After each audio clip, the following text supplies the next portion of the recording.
Bonsoir à toutes et à tous, Madame, Mesdemoiselles, Messieurs, bienvenue. Heureuse de vous retrouver à la dernière sortie de Info Pacifique pour cette semaine. Voici les grands titres de l'actualité. 7 des 9 membres du Conseil électoral provisoire ont prêté serment vendredi. À cette occasion, le président du CPT, Leslie Voltaire, a promis de soutenir les conseils électoraux et a assuré que le CEP sera rapidement complété. 6 policiers bahaméens sont arrivés dans le pays vendredi pour effectuer une étude du terrain en vue du déploiement des officiers des Bahamas dans le cadre de la mission multinationale de soutien à la sécurité en Haïti. Des coups de feu ont été signalés vendredi dans la région métropolitaine de Port-au-Prince, notamment à Solino et à Tabar. Lors d'une attaque perpétrée par des bandits armés contre le quartier de Solino jeudi, une personne a été tuée et plusieurs autres ont été blessés. Pour commémorer le 218e anniversaire de l'assassinat de Jean-Jacques Dessalines, le Conseil présidentiel de transition a déposé un gerbe de fleurs au musée du Panthéon national haïtien le jeudi 17 octobre. Le mouvement de protestation contre le Conseil présidentiel de transition et le gouvernement prévu pour le 17 octobre a été dispersé par les forces de l'ordre à coups de gaz lacrymogène au carrefour de l'aéroport.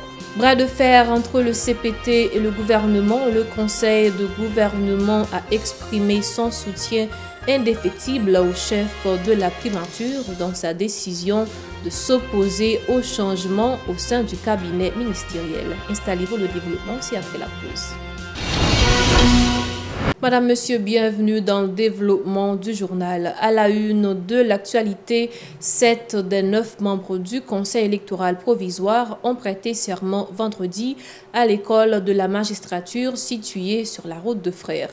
Il s'agit de Jacques Céus Joseph, issu du secteur paysan, Schnaïda Adélie du secteur vaudou, Nemrod Sanon du secteur syndical, Florence Mathieu du secteur universitaire, Patrick Saint-Hilaire du secteur catholique, Jacques Desrosiers du secteur de la presse et Peterson Pierre-Louis du secteur protestant. Les représentants des secteurs femmes et droits humains doivent compléter le CEP. Le président du Conseil présidentiel de transition, Leslie Voltaire, a promis de soutenir les conseillers électoraux et de leur fournir des ressources nécessaires pour accomplir leur mission. Il a également assuré que le CEP sera rapidement complété. Écoutons-le au micro de Shilov Semixon et Franz Michael Stevens. Nous sommes ici pour poser un jalon déterminant pour la réussite de la transition. Après des années d'incertitude, de troubles et d'instabilité, au cours desquels il a été difficile de trouver le consensus nécessaire pour renouveler le personnel politique par la voie des urnes, ce qui nous a éloignés de plus en plus de l'ordre constitutionnel, le moment est enfin venu de poser les bases de ce retour à l'ordonnancement juridique dans l'administration du pays. La désignation des représentants des différents secteurs de la vie nationale pour constituer le Conseil électoral provisoire est un parcours long et difficile. C'est ainsi qu'aujourd'hui, nous faisons un pas essentiel vers la restauration de la légitimité de nos institutions. Le travail n'est pas encore achevé. Nous allons poursuivre les efforts pour permettre aux représentants des secteurs des droits humains et des organisations de défense des droits des femmes de rejoindre au plus vite le Conseil électoral. Nous ne saurions prétendre bâtir une démocratie véritable sans leur présence et leur contribution. Il est impératif que leur voix soit entendue et représentée au Conseil électoral provisoire. Dans la perspective de ces élections de 2025, je vous exhorte à œuvrer avec ferveur pour établir un cadre électoral solide et équitable. À l'occasion de la commémoration du 218e anniversaire de l'assassinat de Jean-Jacques Dessalines, le CPT a déposé un gerbe de fleurs au musée du Panthéon national haïtien le jeudi 17 octobre. Une cérémonie a été également organisée à la villa d'accueil en mémoire du père fondateur de la nation. Plusieurs membres du gouvernement ont été présents, notamment le Premier ministre Gary Conille et la chancelière Dominique Dupuy. Dans son discours, le président du CPT, Leslie Voltaire, a salué l'héroïsme de l'empereur Jean-Jacques Dessalines, indiquant que la population haïtienne continue de réclamer justice en sa faveur. Il a souligné que cet acte crapuleux survenu le 17 octobre 1806 a plongé le pays dans une crise profonde et a rappelé que le peuple haïtien mérite de vivre dans la paix et dans la dignité. Écoutons-le au micro de Yasmine Sanon et Marie-Carmel Auguste. Ce 17 octobre 2024 est un jour triste, marquant le 218e anniversaire de l'assassinat de l'empereur Jean-Jacques Dessalines, notre héros national, notre héros du cœur. Cela fait 218 ans depuis que les grands propriétaires, les militaires, les affranchis et les nouveaux libres, noirs et mulâtres, ont comploté pour assassiner notre père fondateur. Complot plus fort par ces Rwanda. Depuis 18 ans, les Haïtiens ont demandé justice pour Dessalines. Être dessalinien signifie simplement qu'il n'y a qu'une seule vertu, la justice. Qu'un seul devoir, le bonheur collectif dans la dignité.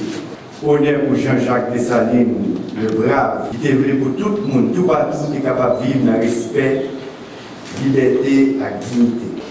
Les biens que nous avons tous acquis en versant notre sang appartiennent à nous tous.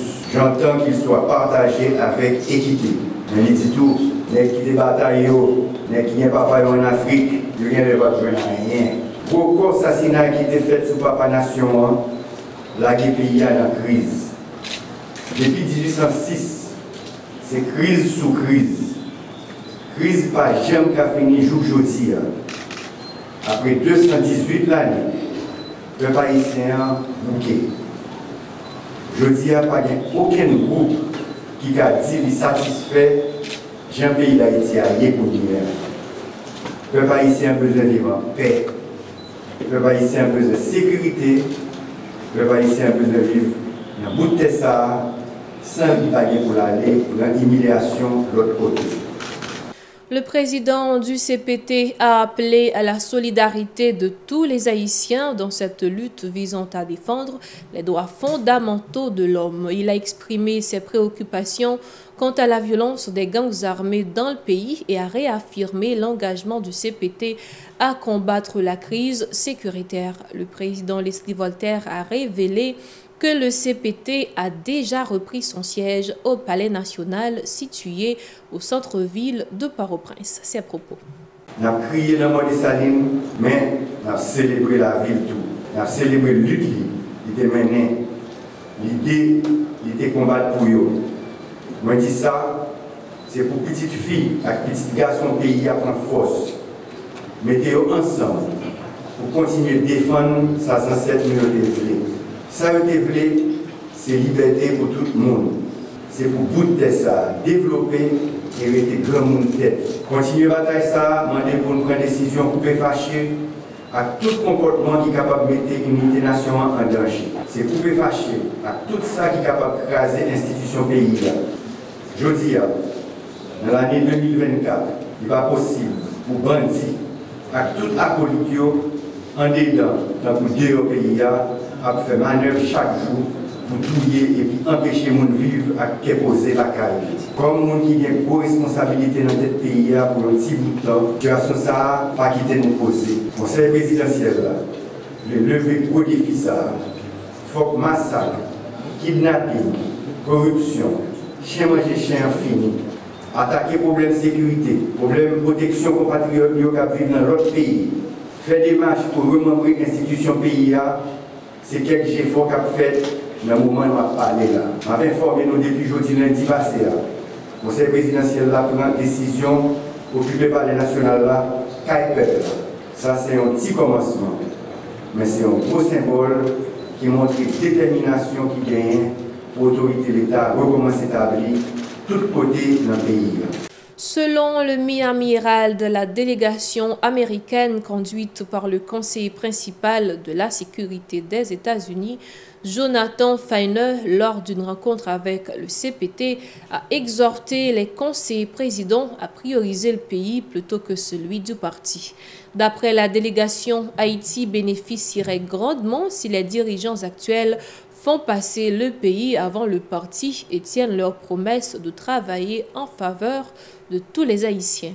Il est important de rappeler que la division entre le CPT et le gouvernement s'est intensifiée à la suite d'un cafouillage diplomatique en marge de la 79e Assemblée générale de l'ONU. L'actuel président du CPT, Leslie Voltaire, a eu une mésaventure lors d'une réunion bilatérale entre le président brésilien Luiz Inácio Lula da Silva et le Premier ministre Gary Conille. Aussi, il a jugé la position de la chancelière Dominique Dupuy trop radicale vis-à-vis des déportations massives des Haïtiens par les autorités dominicaines, un pays où M. Voltaire reçoit régulièrement des soins médicaux. Le ministère de la Jeunesse, des Sports et des Actions civiques a organisé une journée porte ouverte jeudi pour marquer les 218 ans de l'assassinat de l'empereur Jean-Jacques Dessalines. La ministre Niola-Line Saradé-Valis Octavius a déclaré avoir saisi de cette date historique pour rencontrer des jeunes issus de diverses organisations afin de jouer et de discuter des différents problèmes du pays et de formuler des propositions. Écoutons-la au micro de Obed Charles et Joseph-Philippe François. C'est un porte ouverte que le ministère fait avec un pile d'organisations de jeunes que nous avons travaillé ensemble avec eux depuis 3 mois que nous avons lancé mois de la jeunesse. Maintenant, jeunes ils ont dit que ils n'ont pas quitté la journée parce qu'ils n'ont pas perçu, ils ont jeté un bagage. Et que moi-même, comme ministre de la jeunesse, des sports et de l'action civique, nous avons accompagné l'organisation de jeunes qui ont été capables de réaliser une journée porte ouverte dans le local MGF à Fort-au-Frère. Oui, nous avons des moments de réflexion, des groupes de jeunes qui ont réfléchi sur ça. Nous avons des tables qui gagnent jeux de société sur eux, jeux cérébraux. Nous avons des organisations qui viennent exposer, des groupes qui font des produits artisanaux. Nous avons J'aime Haïti, qui gagne une organisation de jeunes qui fait produits artisanaux tout, mais c'est des jeunes handicapés. La ministre de la Jeunesse, des Sports et de l'Action civique a appelé les jeunes à respecter les dates historiques et a promis de mettre en œuvre des actions concrètes pour renforcer le ministère et accompagner la jeunesse. Les détails. L'idée qui fait que moi encourager la jeunesse, c'est parce que nous remarquons qu'il y a un pile de monde qui profitait servir avec des gros dates historiques pays pour que yo célèbre le pays, pour que yo fait des bagages qui pas rentrer en dedans une norme que yo t'a supposé faire. Mais nous-mêmes nous voyons un signal positif. Nous disons nous pas dire pas manifester, mais il y a des dates qui sont vraiment importantes pour nous. Il faut que nous reprenions l'habitude de commémorer, reprenions l'habitude de célébrer dates. Montrer qui ça date ça voulait dire pour nous. Ouais, donc c'est l'objectif ça vraiment que nous tout qui là avec l'organisation de jeunesse nous organiser jeunesse vraiment. Nous retourner ensemble avec les séances de formation parce que nous réalisons que mon yo vraiment gagne une carence en formation. Notre sens gouvernement voulait dans chaque feuille de route nous dit nous pour faire qui c'est travail sur le renforcement de capacité. La situation des déplacés dans le pays ne cesse de se détériorer.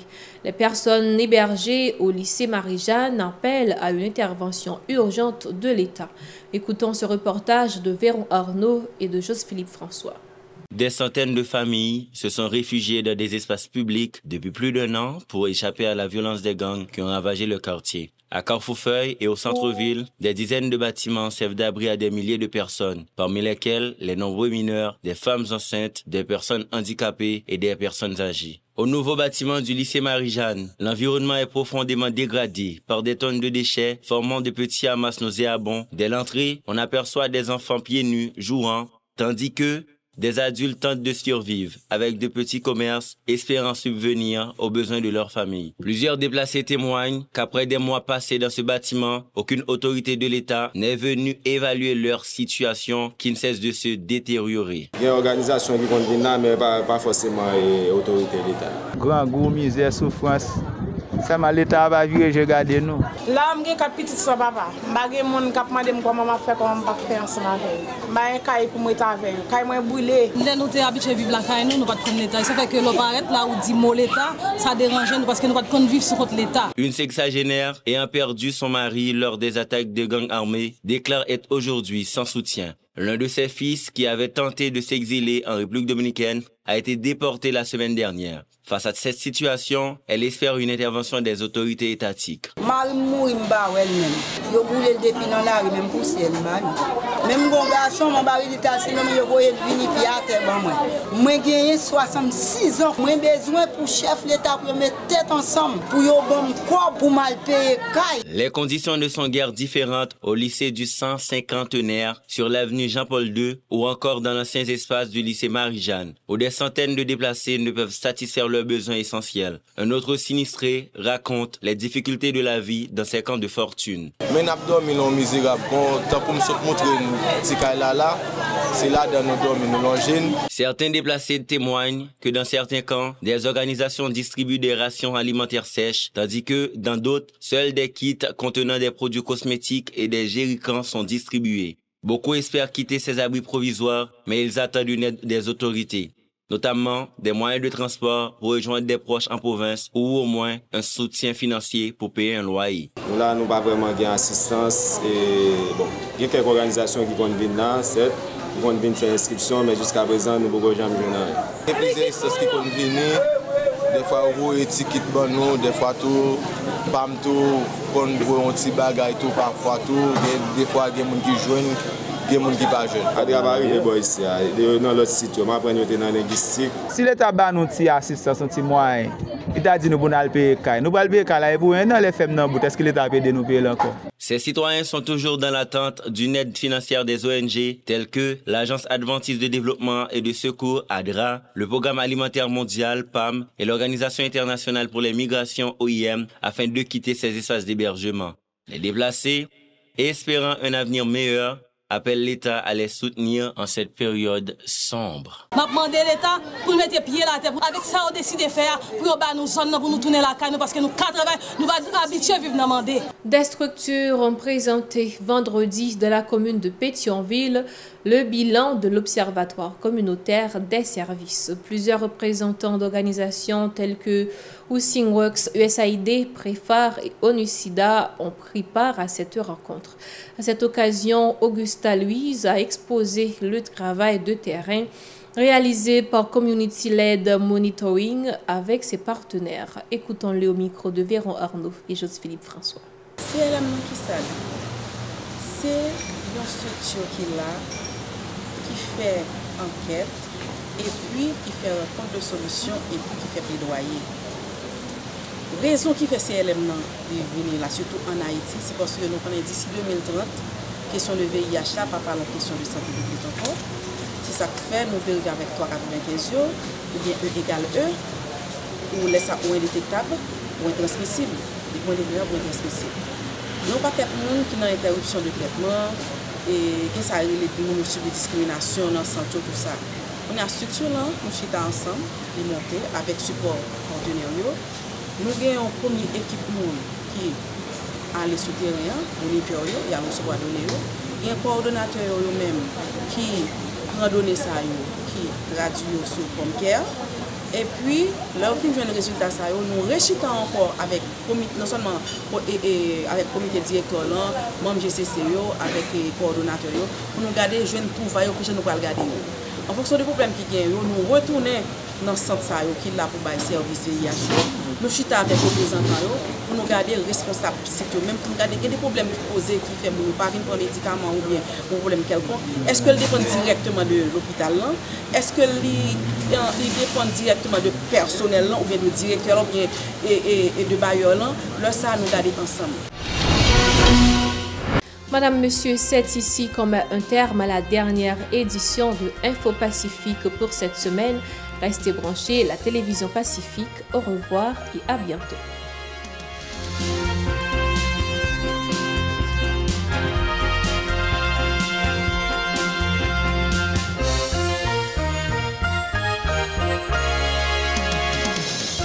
Si vous jugez que cette vidéo est intéressante, n'hésitez pas à liker et partager la vidéo. Et surtout, n'oubliez pas de vous abonner à cette chaîne et activer la cloche de notification pour ne pas louper aucune de nos vidéos.